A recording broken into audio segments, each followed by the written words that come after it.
Bueno, pues vamos a informar muy poco.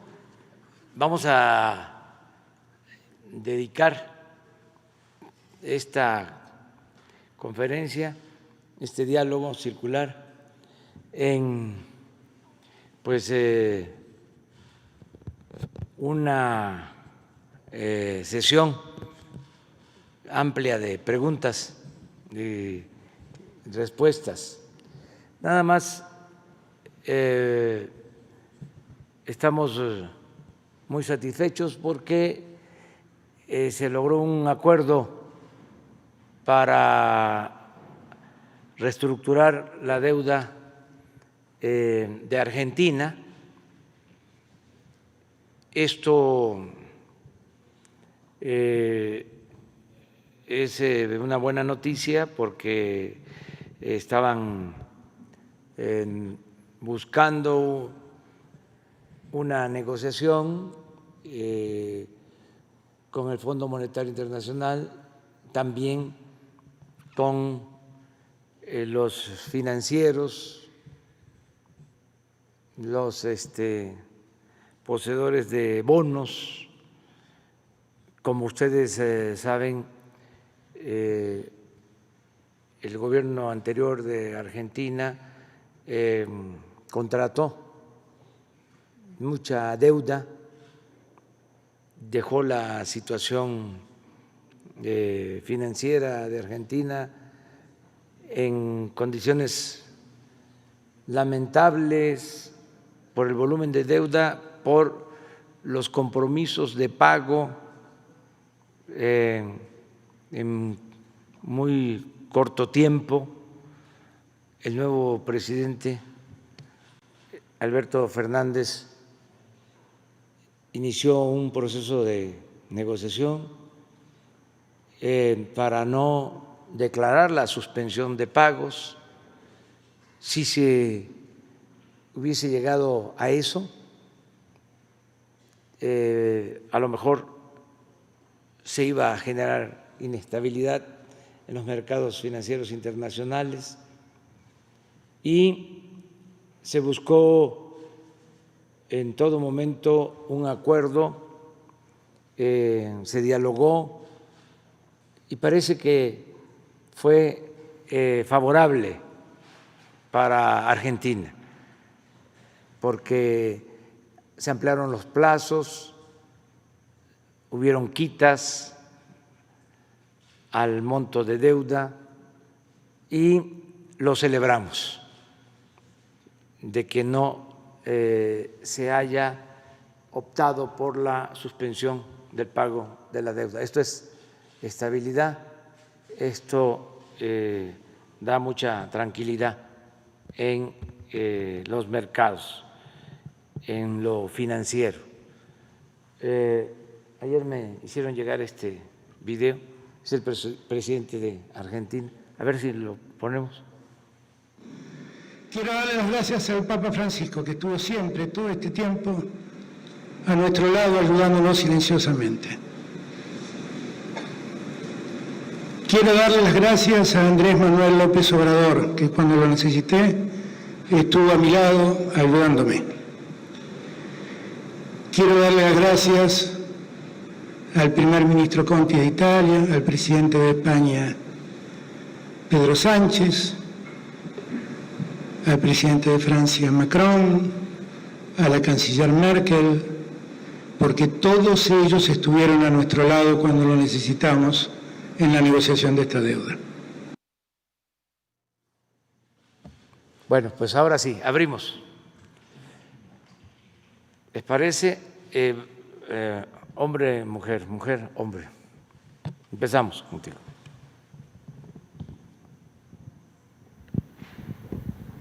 Buenos días, presidente. Berenice Telles, del Diario Nacional 1+1. Mi pregunta está enfocada a, pues ya viene la solicitud del nuevo presupuesto para el ejercicio del próximo año.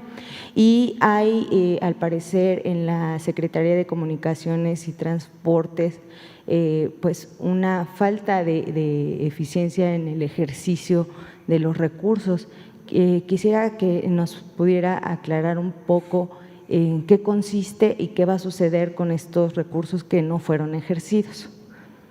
Bueno, vamos a presentarles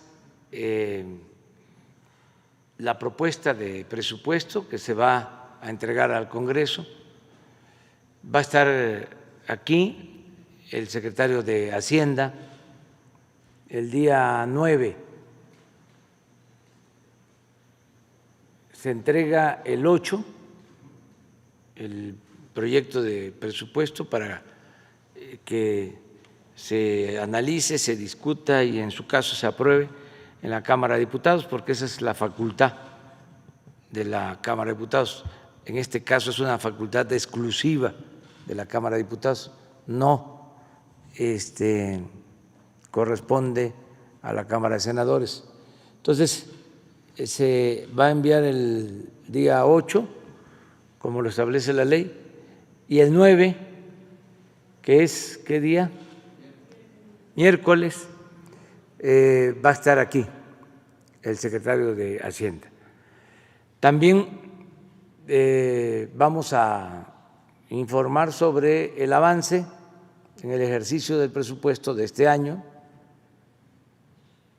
Se ha ido avanzando de acuerdo al programa, no hay subejercicio en los presupuestos aprobados, en este caso para comunicación. Estamos avanzando en las obras, todo el programa de mantenimiento de carretera está en proceso, la construcción de caminos, lo mismo. En el caso de dos obras grandes que tienen que ver con trenes, ya está pues a punto de que se reciba, que se entregue el tren en Guadalajara, incluso se piensa inaugurar en este mes. Ese tren llevaba mucha demora, un tren con demora, no estaba llegando a tiempo, pero ya se resolvió, ya está terminado. El tren Toluca, Ciudad de México, está avanzando, tiene presupuesto y se está trabajando, no están detenidas las obras. Y así en general, en el caso de las telecomunicaciones, lo mismo, pero informamos con tiempo. Esto desmiente entonces la información que se publica el día de hoy con respecto a este subejercicio en esta secretaría. Entonces, no, presidente. No hay subejercicio. Muy bien. No, van bien. La secretaría se va avanzando.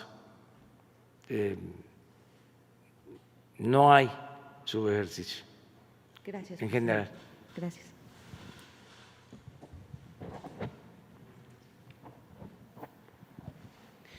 Gracias, buenos días, señor presidente. Primero que nada, Demián Duarte, de Pasión por los Negocios, Política y Rock and Roll Radio, Lobos FM de Sonora. Permítame felicitarle por su segundo informe de gobierno, un interesante documento. Yo, al igual que usted, creo que la infraestructura es el camino, así que bien, hay que invertir los recursos públicos en eso, en el desarrollo. Señor presidente, ayer en su informe usted en el tema de seguridad enfatizaba un tema que es muy sensible, el asunto de los feminicidios, y usted manifestaba que es un tema que está a la baja. Y de hecho, en el informe reciente que presentó el secretario Durazo el 20 de agosto pasado, se detallaba ahí que hubo 74 feminicidios en el mes de julio. Incluso se daba cuenta de que en Sonora bajó sensiblemente esta situación, había 13 casos documentados entre el mes de enero y el de julio. Sin embargo, justamente el lunes pasado tuvimos en Empalme una situación que nos parece bastante grave en Sonora. Es una chica que fue víctima, es una chica de nombre Rosalía Yasmín, y fue asesinada no por una persona o no en un caso de violencia doméstica, no, fue asesinada por un comando armado. De hecho, le dieron 9 balazos por fuera de su casa. Ella tenía un puesto de comida que ponía a su familia fuera de su casa y ahí fue asesinada. Esta situación se suma evidentemente a la lamentable estadística de feminicidios. No quisiéramos que ninguna mujer más fuera violentada ni asesinada en México. Sin embargo, también expresa una situación de inseguridad que vivimos en Sonora, muy en particular en la región de Guaymas y Empalme. Los ciudadanos de estos dos municipios me contactaron y me pidieron que le expresara su preocupación por la situación. Me dicen que son un par de ciudades sin ley, donde las autoridades no han podido hacer nada para frenar la ola de violencia, y en particular, me pidieron que le expresara esta situación, la preocupación por el caso de Yasmín, pero también pedirle que se intervenga de manera tajante para frenar la ola de violencia y de inseguridad que se vive ahí. ¿Qué les puede responder, por favor? Bueno, pues que tienen razón, son crímenes lamentables, no deben de suceder, crímenes mucho menos estos feminicidios. Estamos todos los días atendiendo el problema de la inseguridad, de la violencia. Lo que dije ayer, hemos avanzado en detener el crecimiento de la incidencia delictiva en casi todos los delitos, menos en 2, en extorsión y homicidios dolosos. Me gustaría a ver si pueden poner el último reporte de datos oficiales, lo que se informó ¿mande? Sí, el corte hasta el día 20. Van a ver ustedes que hay disminución en muchos. En el caso del feminicidio es muy poco, es la disminución, o sea, se ha mantenido. Si tomamos como antecedente noviembre del 18, desde que estamos en el gobierno. Entonces, casi en todos, repito, los homicidios ha habido disminución, menos en homicidios y en extorsión. ¿Por qué nos ha costado reducir el número de homicidios? Porque tiene que ver mucho con la delincuencia organizada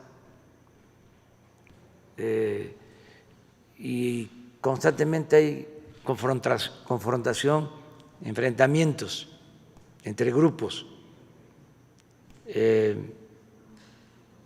y eso nos aumenta el número de homicidios.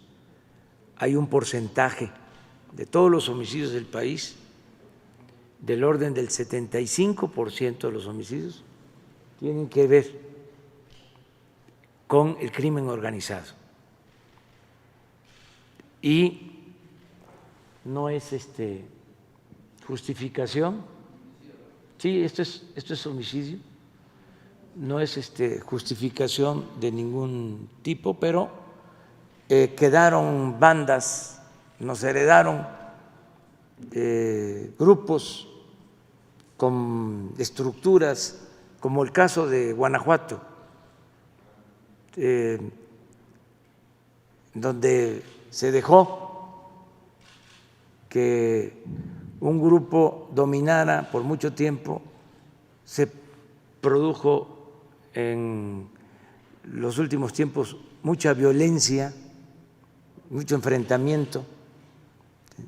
Ahora que se detuvo al dirigente de la banda, al jefe de la banda, de todas maneras sigue habiendo problemas. Ayer fue también el estado con más homicidios, Guanajuato. Ya no igual, ha habido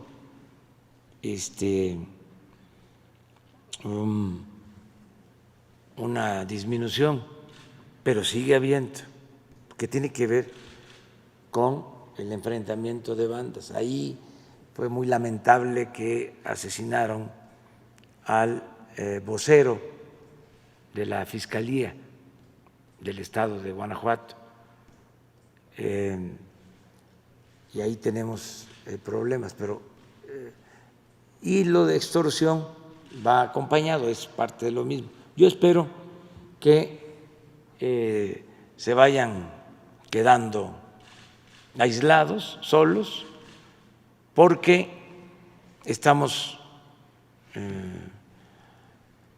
avanzando, cada vez hay más presencia de elementos de seguridad. Ayer hablé de que ya son 97,000 elementos de la Guardia Nacional, 97,000, eso nunca se había visto. Ya hay más elementos en varios estados de la Guardia Nacional que policías estatales. O sea, esto desde luego está ayudando y va a seguir ayudando. Pero esto es, sí, esto es lo que tiene que ver con feminicidios, y esto es lo que informamos.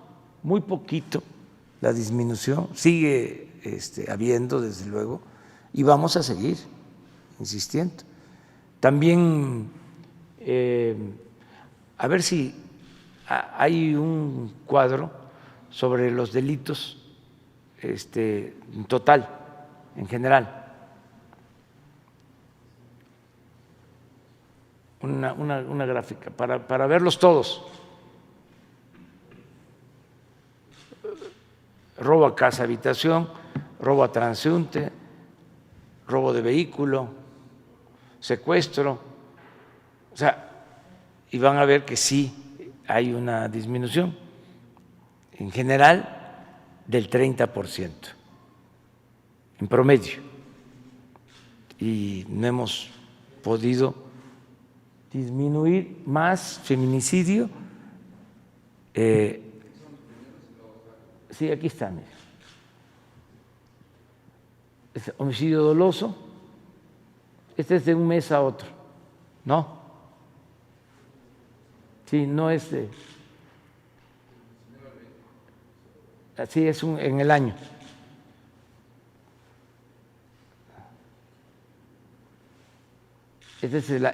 Yo comparé noviembre del 18 a el día de hoy, o sea, a la actualidad.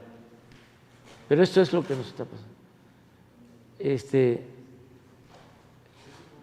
Robo de negocio 21 menos, violación 8.2 menos, robo total 22.5 menos, feminicidio 5.4 arriba de 19-20. por eso sale así.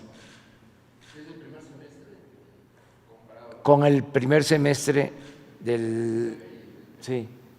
Y aquí, por ejemplo, extorsión está menos, pero si se compara como lo hice, de noviembre a la actualidad, está arriba.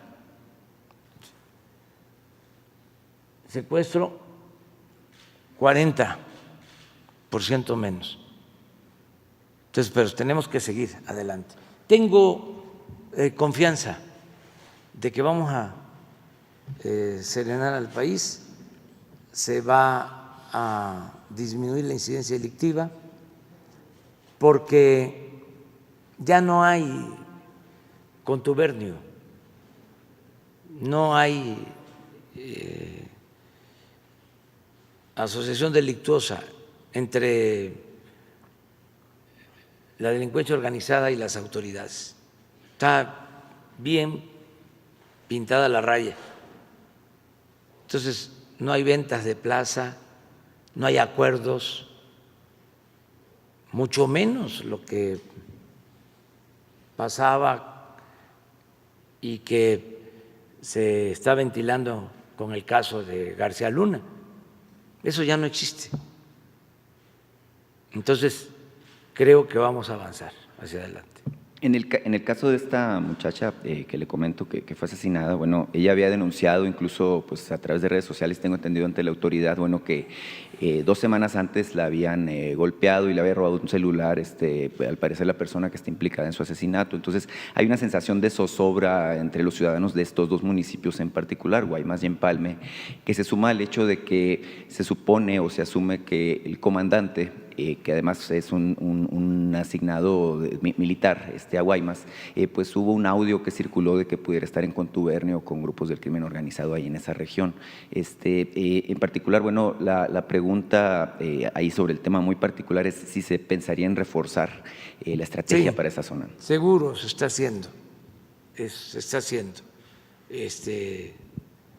Lo está haciendo Alfonso Durazo, secretario de Seguridad, con la Guardia Nacional. Tengo información de que están atendiendo este asunto y todo lo que tiene que ver con los enfrentamientos en Sonora. Le quiero plantear otro tema, señor presidente. Está el tema de la renuncia del secretario de Medio Ambiente, Víctor Manuel Toledo, si ya se sabe quién lo va a sustituir. Se ha hablado de María Luisa Albores, como la nueva secretaria de Medio Ambiente, pero también esto me lleva a preguntarle sobre, Víctor Manuel dejó de hecho un tema muy importante en Sonora, que es el asunto de los derrames en el río Sonora en particular, de parte de la mina de Grupo México, Buenavista del Cobre. Pero relacionado también con el sector minero, pues está la anunciada desaparición de la subsecretaría de Minas, aparte de la desaparición de la subsecretaría de Gobernación, y seguramente habrá otras 8 que se confirmen en los próximos días. En el caso de la subsecretaría de Minas, ya incluso los empresarios mineros asociados en la Cámara Minera y los sindicatos mineros también han manifestado, inquietud, porque se sienten preocupados por la desaparición. Se percibe, de acuerdo con lo manifestado por ellos, que esto dificultaría la comunicación del sector minero, que usted sabe la importancia específica que tiene en estos momentos para la recuperación económica, con el sector de gobierno. ¿Qué les responde al respecto? Muchas gracias, señor presidente. Bueno, pues es muy buena tu pregunta porque me permite informar que en efecto presentó su renuncia Víctor Manuel Toledo como secretario de Medio Ambiente. Él es una gente honesta, un profesional de primera, pero está mal de salud. Además, la actividad pública, el servicio público, produce estrés. Antes yo pensaba que el estrés era pues una exquisitez de la pequeña burguesía, pero no, sí existe.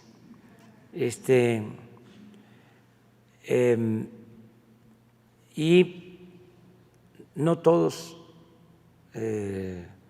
estamos hechos para resistir presiones. Él es un agente, repito, de primer orden. Yo diría que el ecologista, ambientalista más culto del país y consecuente del país. Entonces, me estaba ya informando de que no se sentía bien porque no le estaba ayudando su salud y que pensaba renunciar. Desde antes de que se generara la polémica por lo del agroquímico, y ya la semana pasada pues me dijo que no podía seguir. Entonces ya me presentó su renuncia, como se dio a conocer en los medios, por eso también lo doy a conocer, porque ya es de dominio público, casi. Entonces, en efecto, deja la secretaría, regresa a la academia, él es un investigador de la UNAM, y va en su lugar María Luisa Albores, que también es ambientalista, es la actual secretaria de Bienestar. Y para Bienestar va a ascender el subsecretario, Javier May. Eso se va a formalizar el día de hoy. Entonces, aprovecho para que se sepa. Acerca de los subsecretarios, o mejor dicho, de los cargos de subsecretarías que se van a eliminar, tiene que ver con el plan de austeridad republicano. Tenemos que ajustar el aparato administrativo, porque tenemos que apretarnos más el cinturón. El gobierno tiene que apretarse más el cinturón para tener presupuesto y seguir ayudando a la gente. Antes, como siempre lo he dicho, cuando había una crisis, se le decía a la gente que ni modo, se tenían que apretar el cinturón. Se les pedía siempre al pueblo que se apretara el cinturón. Ahora el que se aprieta el cinturón es el gobierno. Entonces, no desaparecen las funciones, o sea, va a seguirse atendiendo todo lo relacionado con la minería, pero lo va a hacer una de las dos subsecretarías de la Secretaría de Economía, que asume esa función. Entonces lo va a llevar a cabo. Y lo mismo en gobernación, en agricultura, en hacienda, en energía, en fin, en todas las secretarías prácticamente se van a eliminar estos cargos, una subsecretaría, para gastar menos. Antes le costaba mucho al pueblo mantener al gobierno. es un aparato burocrático costosísimo, oneroso. Por eso todo el presupuesto se consumía en el mismo gobierno. El gobierno estaba ensimismado y no le llegaba nada a la gente. Si el presupuesto es dinero del pueblo, pues tiene que procurarse que se le entreguen recursos a la gente del presupuesto. No que estemos muy bien nosotros, que haya una especie de burocracia dorada, que como era antes, ¿no? Los funcionarios, sueldos hasta de 700,000 pesos mensuales y personal de más, uno para abrirle la puerta del coche, ¿no?, al alto funcionario, otro para cargarle el portafolio, otro para indicarle por dónde tenía que caminar, 20, 30 detrás. O sea, siempre los altos funcionarios rodeados de guardaespaldas, ¿no?, de alcahuetes, de lambiscones, asesores a diestra y siniestra. Ya no hay eso. Entonces, estamos haciendo más con menos. Esa es la austeridad republicana. Pues nos vamos a ahorrar bastante dinero. Ahora, en el informe se explica, nos hemos ahorrado por no permitir la corrupción y por la austeridad republicana, calculo en el tiempo que llevamos, más de 500,000 millones de pesos. Por eso no tenemos problema para financiar los programas de bienestar que van a la gente. No tenemos problema para financiar la educación pública, para financiar la salud. Imagínense, tuvimos que estamos enfrentando la pandemia y en vez de reducir el presupuesto, se amplió el presupuesto en 40,000 millones de pesos adicionales, el presupuesto de salud. Nada más, lo dije ayer, se contrataron 47,000 trabajadores de la salud por la pandemia.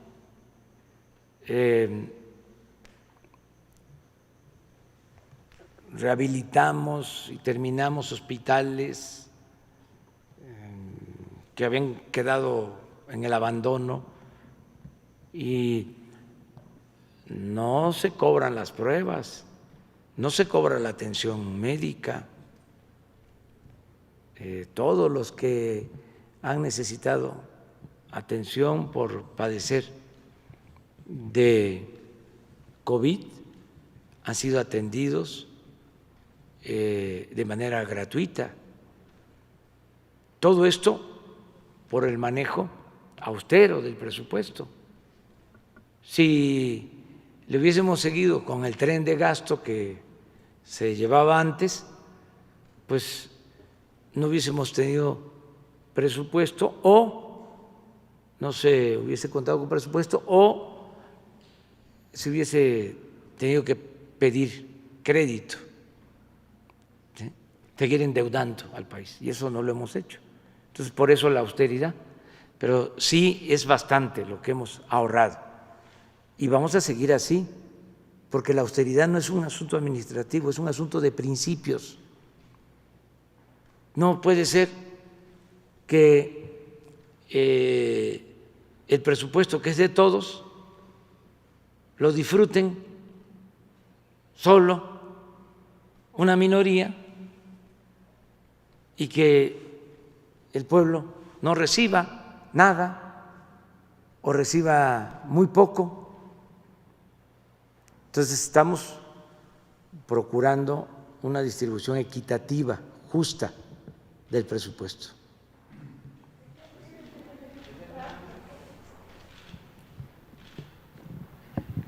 Gracias, señor presidente. Sandra Aguilera, de Grupo Larsa Comunicaciones.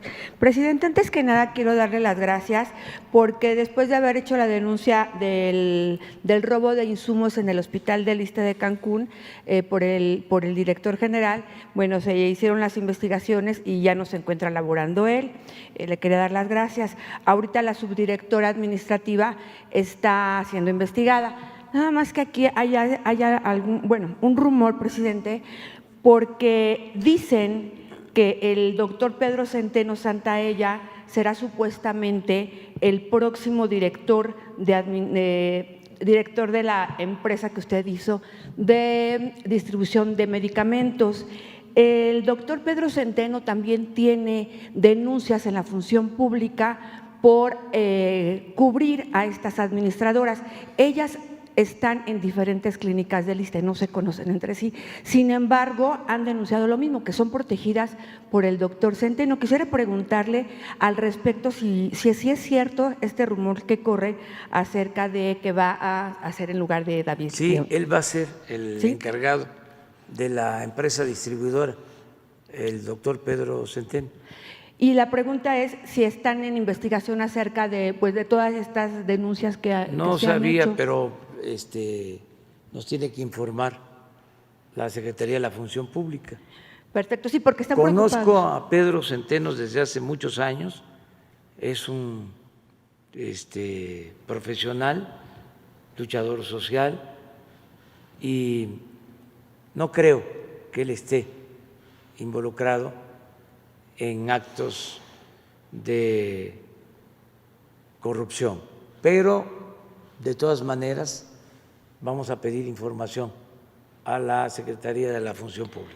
Gracias, presidente. También le quería comentar que por otro lado vino el doctor Lehmann, muchas gracias, que como se lo solicitamos del hospital de Pemex, porque tenemos muchas denuncias de mucha gente, sobre todo de adultos mayores, presidente, que pues están casados, personas de 80 años con otra persona de 83 años, donde padecen mucho de que no hay insumos, no hay medicamentos, no hay nada. Entonces ellos nos están solicitando si puede haber un departamento de atención a derechohabientes, así como lo hay en el IMSS, en el Iste, en INSABI, que generalmente nosotros canalizamos las denuncias y siempre les dan atención. En Pemex no existe, y el doctor Lehmann pues nos dijo que no hace falta en Pemex nada y que todo está perfecto. Entonces quisiera pues a ver si podría haber la oportunidad de que los atiendan, porque son muchas, cada vez hay más denuncias de estas personas. Sí, yo me encargo de eso. Y ya por último. Bueno, le comentamos al doctor de Pemex para que les pongan para que se apoye. Muchas gracias. Y por otro lado, los migrantes están diciendo que quieren firmar esa acta para lo que es de los expresidentes, para poder tener acceso. Ya ve que se están corriendo ahorita todo lo que son las actas para firmar, sin embargo, para el juicio de los expresidentes. Sin embargo, les piden su INE y ellos no han podido tramitarlo y no pueden acreditar que son mexicanos porque se los han impedido. Entonces, quieren saber qué pueden hacer para poder participar en esto. Gracias, presidente. Sí, yo creo que va a haber cada vez más información sobre la posibilidad de la consulta. Ya estoy viendo que hay iniciativas de ciudadanos para reunir las firmas, que es el primer paso. Y se va a dar respuesta a los que trabajan en el extranjero, si ellos pueden también firmar. Yo creo que sí. Ellos son ciudadanos mexicanos, si tienen su credencial de elector, porque sí hay que identificarse y presentar la credencial de elector. Creo que es básico, un requisito básico. Y poco a poco se va a ir sabiendo más. Tenemos hasta el día 15 de septiembre. Primero hay que observar si se va a llegar al número de firmas. No es fácil, pero pues depende de la gente. Si no, está la posibilidad que lo hagan los legisladores, y si no, lo va a solicitar el presidente, como lo establece el procedimiento legal. Pues sí se va a hacer. Esto también me sirve para que yo le pida al INE pues que se vaya preparando, porque sí va a haber esta consulta. Es muy probable, no sabemos así a ciencia cierta, pero es muy probable. ¿Y por qué le digo esto al INE? Porque leí unas declaraciones donde hasta me pareció extraño. Están ellos diciendo que es muy difícil de hacer una consulta. ¿Cómo? Si ellos son los que tienen que promover que haya democracia. Sí, sí, pero pues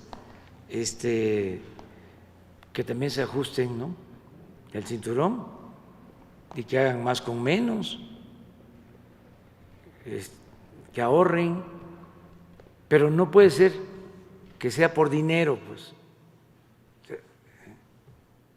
no puede condicionarse a que se va a requerir más dinero. Si la gente quiere que haya una consulta, porque en la democracia el pueblo es el que manda, el pueblo es el que decide, pues hay que hacerle caso a la gente, hay que hacerle caso al pueblo.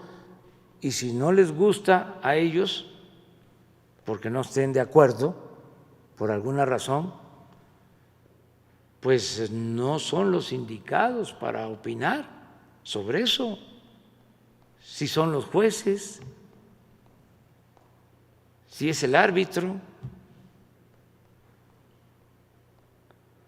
También pues aprovecho para decir de que vamos a presentar nuestra queja ante el Tribunal Electoral porque el INE nos quita un mensaje en televisión, porque hablo del Papa Francisco, cuando el Papa Francisco es, además de líder religioso, jefe de Estado. Pero el colmo es que me llaman la atención porque hablo de conservadores, no les gusta que yo llame a nuestros adversarios, con todo respeto, conservadores. Entonces, ¿cómo les voy a llamar? Porque no son liberales, ¿verdad? Tampoco progresistas.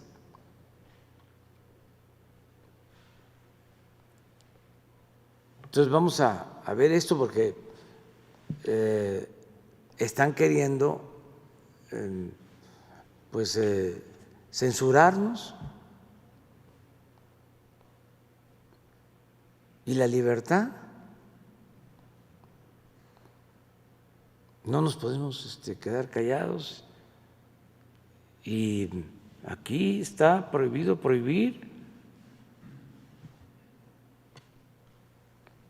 Libertad plena, así como nos cuestionan que nosotros tengamos también posibilidad de replicar. Entonces, ¿qué quieren? ¿Que no hablemos? ¿Que ya no haya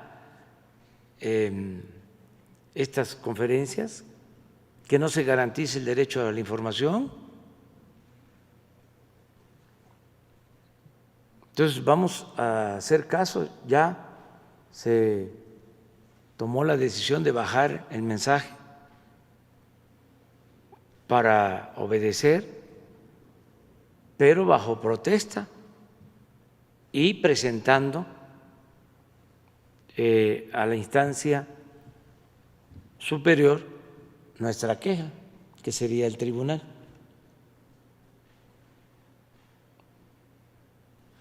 Aprovechando que sale el tema. Muy bien, compañero. Gracias, presidente. Buenos días, Víctor Blogs para México Informa. Le quiero hacer una pregunta, presidente, respecto a lo que está comentando ahorita. Usted ha comentado y lo ha mencionado muchísimas veces que en su gobierno no existe la censura para los medios de comunicación y sobre todo hablo por los medios independientes, los medios digitales, porque han denunciado compañeros que sí existe una regulación por parte de verificadores en plataformas digitales, en particularmente, pues ya sabe, Facebook, YouTube, Twitter.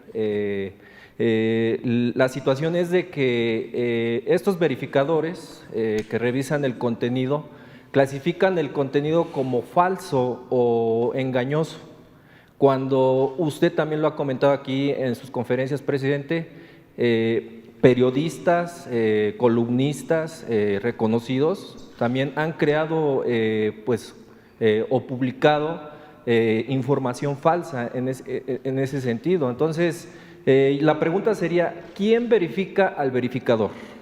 ¿O quién sería el encargado para realmente verificar que se ponga en una balanza correcta o que se equilibre más bien el contenido, que al fin y al cabo pues es el que se comparte en las redes sociales, presidente? Entonces, esta sería la primera pregunta, presidente. Pues yo pienso que corresponde tanto a Twitter como a Facebook establecer reglas que no limiten la libertad y que al mismo tiempo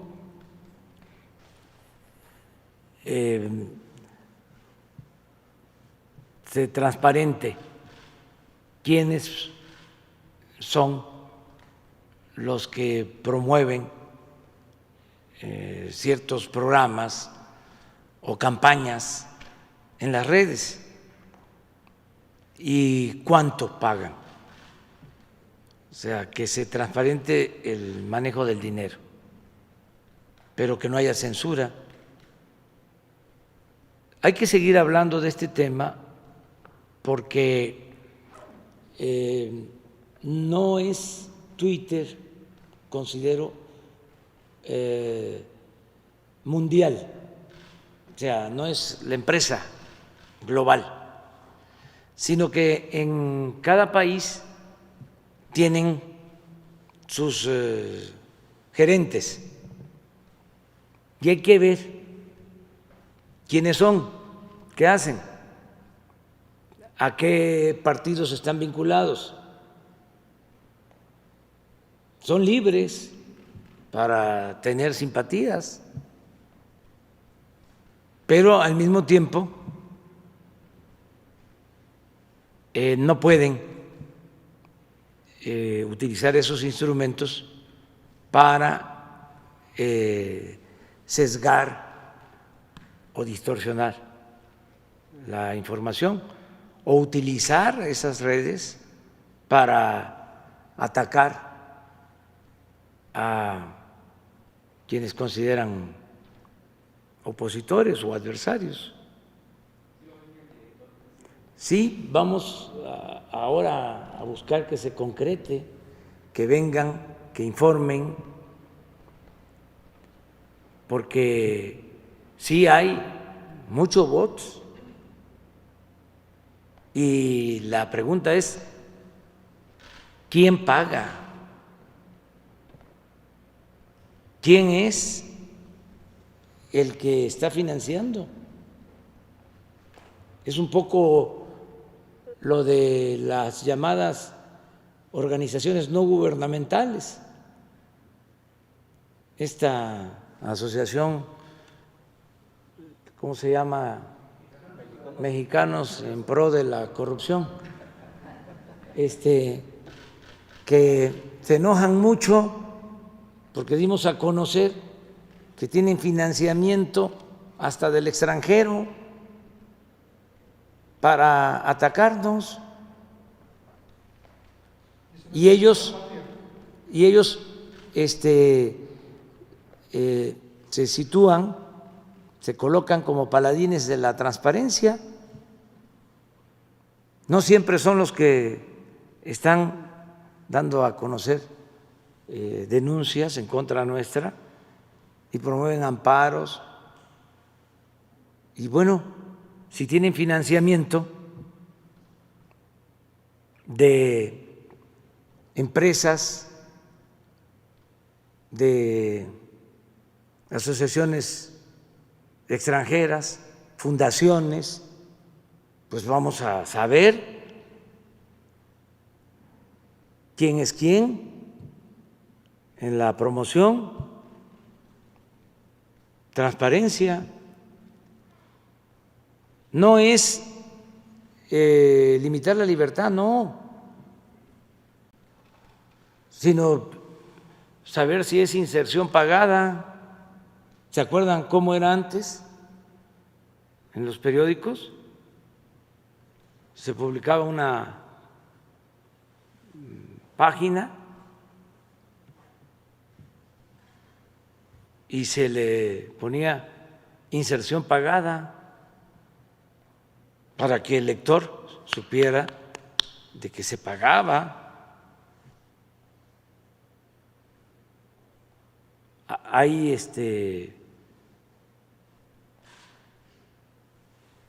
noticieros o programas en redes sociales